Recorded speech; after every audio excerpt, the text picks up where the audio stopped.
Hello बच्चों, देखिए question शुरू करते हैं हम। ये a mixture of glycerol trinitrate and glycerol dinitrate absorbed on Kieselguhr is called। ये डायनामाइट कहलाता है या कॉर्डाइट कहलाता है या ग्लिसरॉल कहलाता है या बेयर्स रिएजेंट कहलाता है। ये देखो बच्चों, डी एंड सी तो बिल्कुल भी नहीं है। बेयर्स रिएजेंट तो होता है एक, हम कोल्ड एल्केलाइन KMnO4 लेते हैं और KMnO4 को डाइल्यूट कर लेते हैं, बहुत सारा वाटर इसमें ऐड कर देते हैं, OH नेगेटिव की प्रेजेंस में लेते हैं। एल्कीन के टेस्ट में हम इसका इस्तेमाल करते हैं। एल्कीन में जब ये एक पिंक सोल्यूशन ऐड किया जाता है तो ये डीकलराइज हो जाता है, इसको बेयर्स रिएजेंट कहते हैं। तो ये तो हमारा आंसर नहीं है। ये तो बच्चों एक एक्सप्लोसिव की तरह से इस्तेमाल किया जाने वाला सब्सटेंस है, तो या तो ये कॉर्डाइट होगा या डायनामाइट होगा। इसकी जब डिटेल देख लेंगे तो इन दो में से सिलेक्ट करेंगे। ग्लिसरॉल एक सिंपल केमिकल होता है, ग्लिसरॉल कहते हैं एक इथेन ट्राइऑल को। इस मॉलिक्यूल में 3 OH ग्रुप लगे हैं, 3 कार्बन है, ये ग्लिसरीन या ग्लिसरॉल कहलाता है।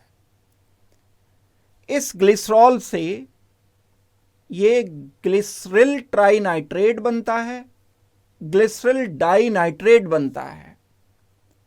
अब एक टाइप का मटेरियल होता है, एल्गी होती है फॉसिल की तरह से, जो वाटर रिजर्वायर में बहुत सारी एल्गी होती है, उसको बिल्कुल ग्रिंड करके बारीक सा पाउडर बना लेते हैं, उसको केजलगर बोला जाता है।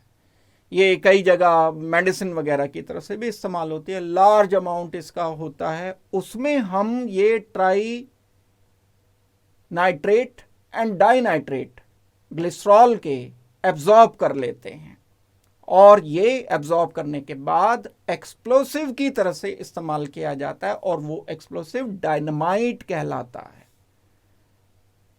केजलगर एक एल्गी का पाउडर होता है, उस एल्गी के पाउडर में हम क्या मिक्स करते हैं? Glycerol trinitrate, glycerol dinitrate. इन दोनों को जब एब्जॉर्ब कर देते हैं तो ये एक्सप्लोसिव बन जाता है और ये एक्सप्लोसिव डायनामाइट कहलाता है। कॉर्डाइट एक अलग चीज है। कॉर्डाइट में तो ये भी एक्सप्लोसिव होता है, ये स्मोकलेस एक्सप्लोसिव होता है, लेकिन इसमें होता है सेलुलोस नाइट्रेट। सेलुलोस नाइट्रेट को हम अलग अलग टाइप के मटेरियल पर एब्जॉर्ब करके कॉर्डाइट बना रहे होते हैं। तो डायनामाइट जो होता है केजलगर पर एब्जॉर्ब करने के बाद बनता है, तो इसलिए हम इस क्वेश्चन का फाइनल आंसर बच्चों करेंगे A. A is our final answer. Thank you very much and good luck.